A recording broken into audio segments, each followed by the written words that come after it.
یولس مسائل اغیت فقہا متفرقات وی باغی کے پہلا مسئلہ دادا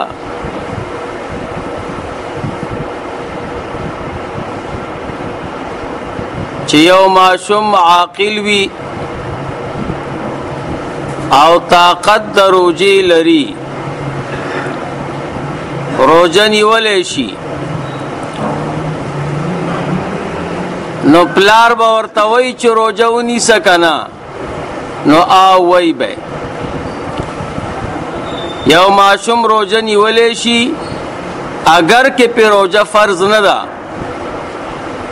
مور او پلار به ورته وایي چې بچیا روزه ونیسه نو دی به د دې روزې نیولو سره عادت شي او معشوم چې روزه ونیسي نو د روزه نفلی ده او ثواب به الله مور او پلار لور کوي. دیم نمبر مسئلہ منس کې دا مسئلہ ده چې یو معشوم د 2 کالو شي نبی علیہ الصلوۃ والسلام فرمایي تاسو ورته د منځ امر کوئ او چې د لسو کالو شي نو په مونځ به وهي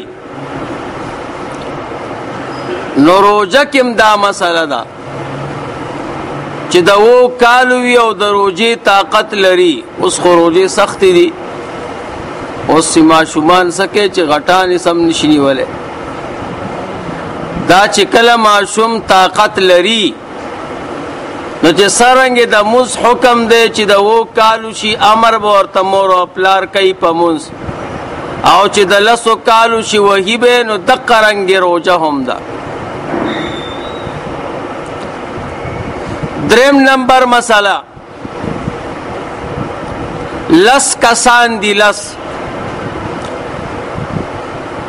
چاغوی بزان د روزتیانو سره مشابه کوي روزدار ندی روزه کیږي نه خو خوراک او اسکاک به نه کوي عام روزتیان چې څنګه ژوند تیری داسې به دویم تیری لس کسان دي. اولنې کس معشوم چې کله بالغ شي د ورځې اول د ورځې کې معشوم بالغ شه سبا په خطلې نو بیا خو روزه نشي نیولې ځکه چې د شپې نه خو نه د نیولې نو دی به ټوله ورځ کې خوراک او اسکاک نه کوي روزه ده نه خو دی به د روزتیانو سره ځان مشابه کوي. نمبر 2 یو سړی لیونی دی او الله پاک روغ که د روزې په ورځ کې نو ځان به د روزتیانو سره مشابه کوي. نمبر 3 یو زنانه ده او بیماره ده د میاشتې بیماری پی راغلی ده او رمضان المبارک کې د ورځې پاکه شوه نو دا روزهدار نه ده خو ځان به د روزتیانو سره مشابه کوي خوراک او اسکاک به نه کوي. 4 نمبر مسافر کلی ته راغی نو سفر کې روزه خوړل روا دي خو چې کلی ته راشي نو خوراک او اسکاک به نه کوي. 5 نمبر کافر مسلمان شپ اول د ورځې کې نو چون کې اول د ورځې کې خو سار نه خو کافرو رستو مسلمان شوه نو دې روزدار نه دی خو ځان به روزتیانو سره مشابه کوي. 6 نمبر د شک ورځ وه چې سبا به روزه یې او که نه به خو د روزه ونه نیوه او سار را پاسې د روزې خوړلې وه چې روټۍ کړې وې بیا وروستو پته ولګېدله لکه دا خو د رمضان ورځ ده نو دی به ځان د روزتیانو سره مشابه کوي خوراک او اسکاک به نه کوي. مونږ او تاسو وایو په کم دلیل دی روزه نیولې او تا سره د کم ځای نه دلیل دی دا تا چې وخوړه نو تا سره د کم ځای نه دلیل دی نو د اختر په ورځ باندې خلک لانجه نه کوي الله دې ودا حکومت داسې کې په منګه روزه وخوړه ګوره صحیح اختر هم نو د اختر په ورځ باندې هیڅ خبره نه وي، خو یو ورځ روژې ته زمونږ کار خراب وي، څوک څه وایي او څوک څه وایي. کم عوام ملګري دي نو هغوی مفتیان شي او د علماو سره بحث کوي درته کم دلیل دی او کم ځای نه دی میاشتې دلیل. هلکه ته یې نیسي یا نه یې نیسي، ستا د بل سره سویمه ده. دا مونږ او تاسو شیطان پرېږدي نه. مفتی فرید صاحب لیکلی دي فتاوه کې چې د شک په ورځ باندې به عوام هم روژه نیسي. عام فقهاو لیکلی دي چې خواص به روژه نیسي او عوام نه. خواص چاته وایي چې چاله نیت ورځي، نیت یې دا دی چې صرف نفلي روژه نیسم، او خواص دا دي او خواص دې ته وایي چې چاله نیت ورځي، او عوام هغې چاته وایي چې چاله نیت نه ورځي. او مفتی فرید صاحب وایي چې عوام به هم روژه نیسي. ولې؟ عوام بیا د دې روژې قضا نه راوړي.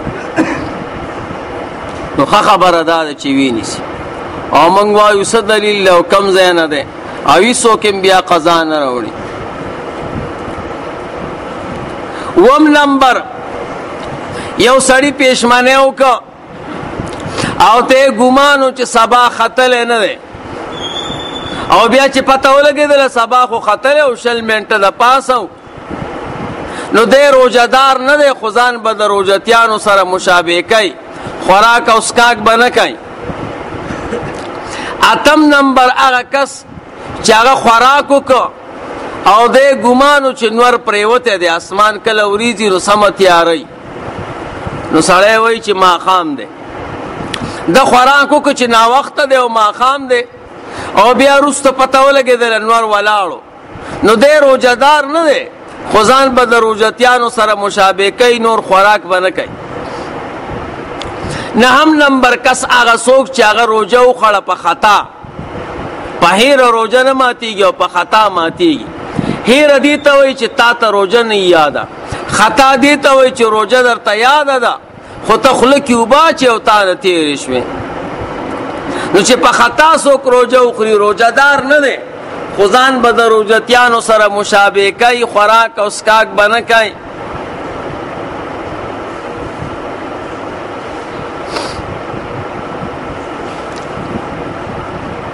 نو دوی باندې دا امساک واجب دی. دوی به خامخا چې دی ځان د روژهتیانو سره مشابه کوي. څلورم نمبر مسله،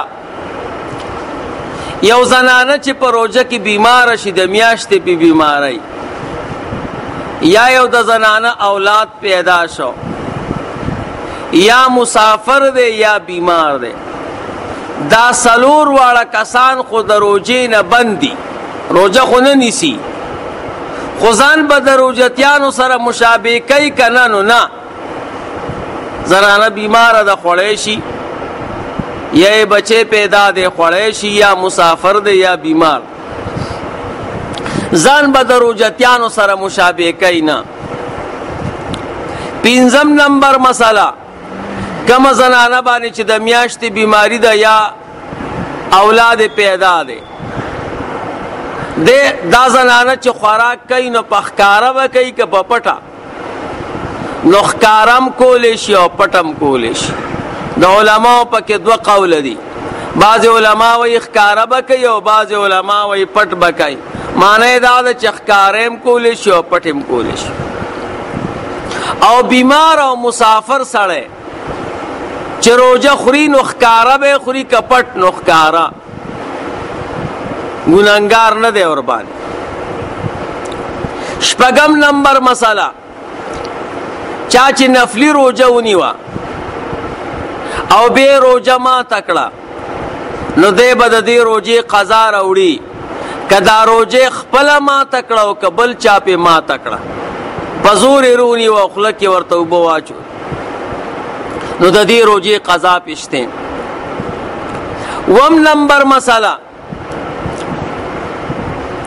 یو سړي باندې سبا وخته، سبا شو، د شپې نیت نه دی کړی او د ورځې نه د قضا روژې نیت کوي، هلکه ما خواصم خوراک او څښاک نه دی کړی، یو روژه را باندې ده، هغه به پکې ونیسم نو کېږي که نه کېږي؟ نو نه کېږي.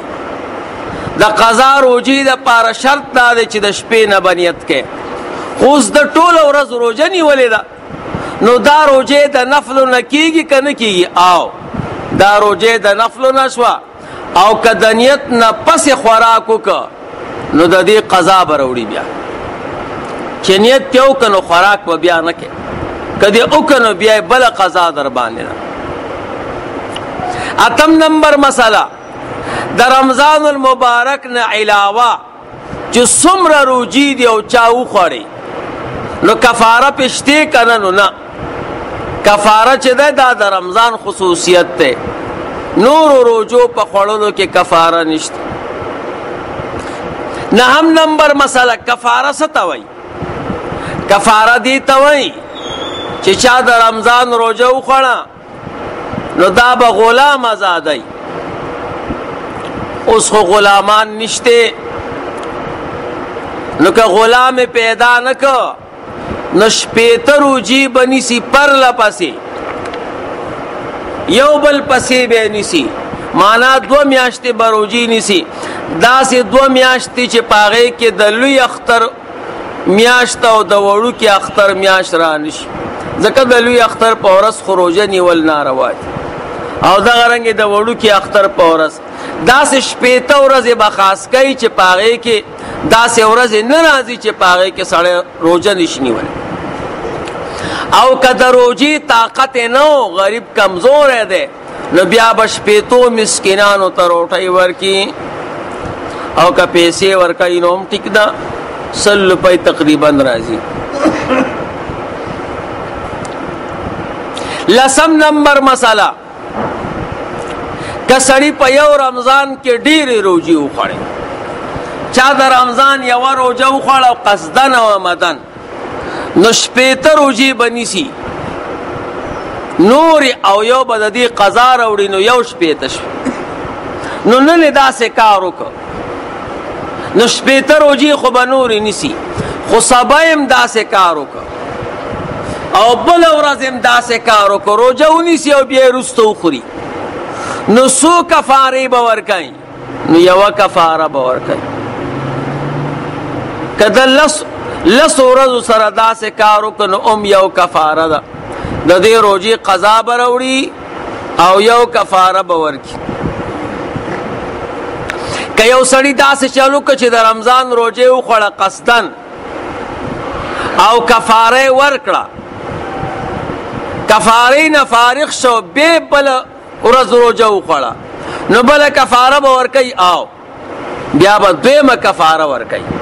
دا مخکې صورت هغه و چې کفاره یې نه ورکړې او بله روجه یې وخوړه، او دا هغه ده چې کفاره ورکړي او بیا روجه خوري نو بله کفاره به ورکوي. که د هغې کفاره یې ورکړه او بیا روجه خوري نو بله کفاره به ورکوي. او کفاره یې چې نه یې ورکړي نو بس یو کفاره کافي ده. 11 نمبر مسله، مسلمان باندې چې الله روجې فرض کړي دي که نه نو هغه 14 قسمه دي.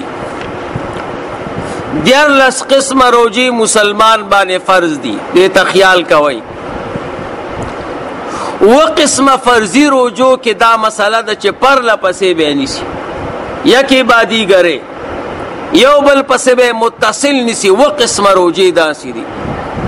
پہلا نمبر رمضان، رمضان 10 ورځې روجې فرض دي، داسې نشي کولی چې یو ورځې نیسي او یو ورځې نه نیسي، نه پورا رمضان به نیسي. نمبر 2، یو مسلمان درنه مړ شو، په خطا سره درنه مسلمان مړ شو، یا گاڑی چلے سړی درنه ولګېد او مړ شو او ته کفاره کې روجې نیسي نو 18 روجې دي، نو دا به 18 واړه پرله پسې نیسي، منځ کې به خورې نه. 3 نمبر کفاره د زهار کې، ابل مرتویلو زهار دی ته وایي چې یو سړی ښځې ته وایي ښځې ته زما د مور غوندې، ته په ما مور او خورې او ستا مقصود دی چې را باندې حرام ہے. یا یو سړی وایي ښځه زما د خور غوندې ده او د مور غوندې ده، داسې زنانو ته نسبت وکړي چې هغې سره نکاح نه کېږي او مقصود صفت نہیں بلکہ حرام والی. یو خو یو سړی ښځې ته ووایي چې ته زما د مور په شان یې، نو څه معنا؟ زما چې مور خشته ترکاري پخوي نو تیم پخی، خشته روټۍ پخوي نو تیم پخی، نو خیر دی، دې سره نه حرامیږي. خو که ستا دا مقصد و چې څنګه را باندې مور او خور حرامه ده، نو داسې را باندې زنانم حرامه ده، نو زنانه ته به نږدې کېږي نه، کفاره به ورکې، شپېته روجي به نیسي یو بل پسې، په منځ کې به خورې نه. او خلک خو داسې نه وایي که نه، ټول خلک داسې وایي زه به خپله ښځه خور ساتم او مور به ساتم که دا کار وکړم، او بیا مقه کار وکړي او بیا کفارې نه خبر نه دی. دا ګرانې خبرې دي، خولې سره احتیاط پکار دی. څلورم نمبر چا قسم وخوړ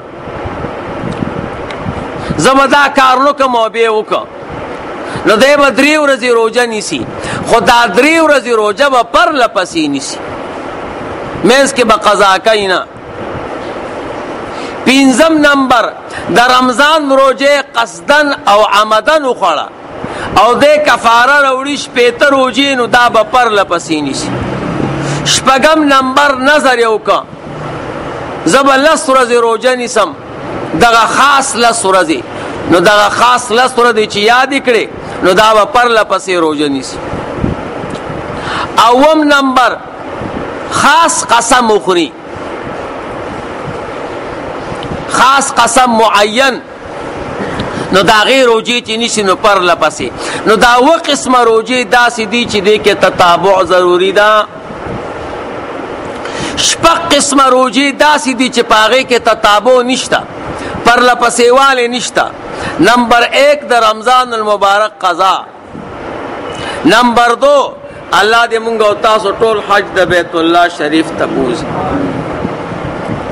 هلته مسله دا ده چې څوک حج ته لاړ شي که نه نو قرباني به کوي، خو انسان دی عاجز دی، غلطې پیسې ووالي یا ورسره پیسې نشته او قربانۍ وسې نه، نو دی به څه کوي؟ دی به 2 ورځې روژې هلته نیسي. داسې 2 ورځې روژې به نیسي چې اخرنۍ ورځې عرفه راشي، نو هغه شوې، او بیا چې کلي ته راشي یا د حج نه فارغ شي هلته نو 3 ورځې به نورې نیسي، نو 10 ورځې شوې. دا 10 ورځې روژې کې تتابع ضروري نه ده چې پرله پسې به نیسي. 3م نمبر مسله دا ده چې سړی حج او عمرې نه فارغ شي نو سر به خرئ، او که د سر خریلو چې دی نو سر یې نشو خریلی، سر کې دانې دي وغیره، نو دی به روجې نیسي، نو دغه روجو په منځ کې بیا تتابع نشته. 4م نمبر هلته ښکار وکړه، نو ښکار په حرم شریف کې بند دی، تا ښکار وکړه نو د دې ښکار قیمت به روچت کې، نو د 2 کیلو غنمو مقابله کې چې څومره پیسې راځي هغې کې یو روژه به نیسي. نو چې څومره روژې رالې په هغې کې تتابع پرله پسې والی شرط نه دی. 5م نمبر نظر مطلق، خدایه که زما زوی دې روغ که نو زه به 10 ورځې روژې نیسم، خاص 10 ورځې نه یادی، 10 ورځې به نیسم یا به میاشت روژې نیسم، نو په دې کې پرله پسې والی شرط نه دی. او 8م نمبر روژه د قسم، قسم وخورې زه به 3 ورځې روژه نیسم، نو چې تا قسم وخور زه به 3 ورځې روژه نیسم، نو پرله پسې والی پکې شرط نه دی. نو 6 قسمه فرضي روژې داسې دي چې په هغې کې تتابع نشته، او 2 قسمه داسې دي چې په هغې کې تتابع پرله پسې والی شته. درود شریف وایه اللهم صل علی سیدنا